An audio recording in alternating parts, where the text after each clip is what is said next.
करते रहे और आखिरकार 17 दिन बाद में बाड़मेर पुलिस को बड़ी कामयाबी मिली है, जिसमें से एक जो कि कॉलेज के संचालक का बेटा है, दूसरा उसी कॉलेज के अंदर एलडीसी के पद पर कार्यरत है। क्या कुछ इस पूरी घटना को किस तरीके से अंजाम दिया गया और उसके बाद में ऐसा बताया जाता है कि इस घटना के अंदर जिस गाड़ी का उपयोग किया गया था, आरोपियों ने पुलिस को चकमा देने के लिए उसी गाड़ी का पूरा हुलिया ही बदल दिया, ताकि पुलिस इस बात को लेकर, क्योंकि पुलिस ने आपको पता होगा कि सीसीटीवी फुटेज जारी किए थे, कहा था कि इस तरीके की बोलेरो है जिसके बारे में पुलिस, उसके बाद से ही जो आरोपी थे दोनों ने उस पूरे जो बोलेरो थी उसका हुलिया चेंज कर दिया ताकि पुलिस को चकमा दे सके। लेकिन 17 दिन बाद दोनों को पुलिस गिरफ्तार कर लाई है और आज इस पूरे मामले को लेकर बाड़मेर के एसपी दीपक भार्गव ने जानकारी दी है कि कैसे उनकी सर्विस के अंदर 28 साल हो गए, लेकिन इस तरीके का केस पहली बार आया था जिसमें मुखबिर कुछ भी बता नहीं पा रही थी, उसके बावजूद भी बाड़मेर पुलिस ने इस पूरे केस को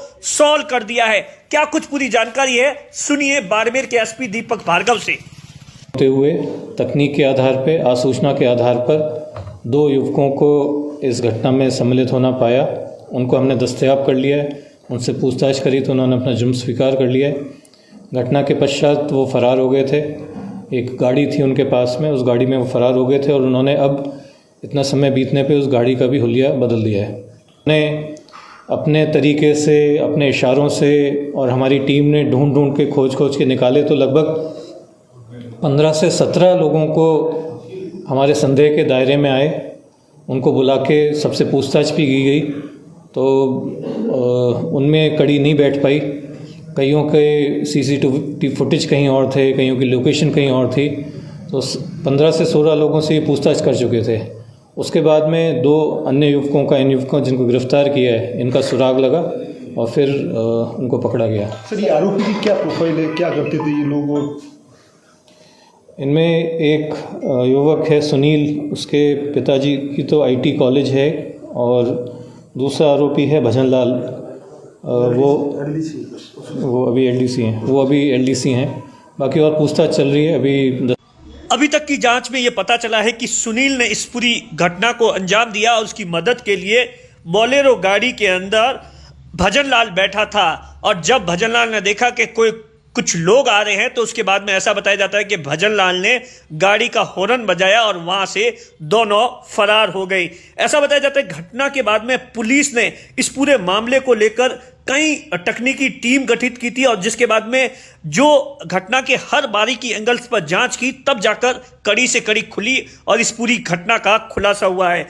जब घटना हुई थी उसके बाद में तुरंत घटनास्थल पर ऐसा बताया जाता है कि इस पूरे मामले को लेकर जो डॉग स्क्वाड है, तकनीकी सहायक टीम है, वो इस पूरी घटना को खोलने के लिए लगी हुई थी, क्योंकि सबसे बड़ा पुलिस के सामने टास्क था कि मुखबिर आरोपियों के बारे में कुछ भी बताने की स्थिति में नहीं थी। लिहाजा पुलिस ने इस पूरे मामले को लेकर कड़ी से कड़ी जोड़ी और उसके बाद इस पूरे घटना को किस तरीके से हुआ, अब हम आपको सुनाते हैं। बाड़मेर के एसपी दीपक भार्गव ने बताया कि कैसे उस दिन 24 तारीख को 20 वर्षीय बालिका के साथ में घटना को अंजाम दिया गया। सर, लड़की की जो मूक बधिर थी, तो कम्युनिकेशन कैसे हो पाया, किस तरीके से उसने आइडेंटिफाई किया?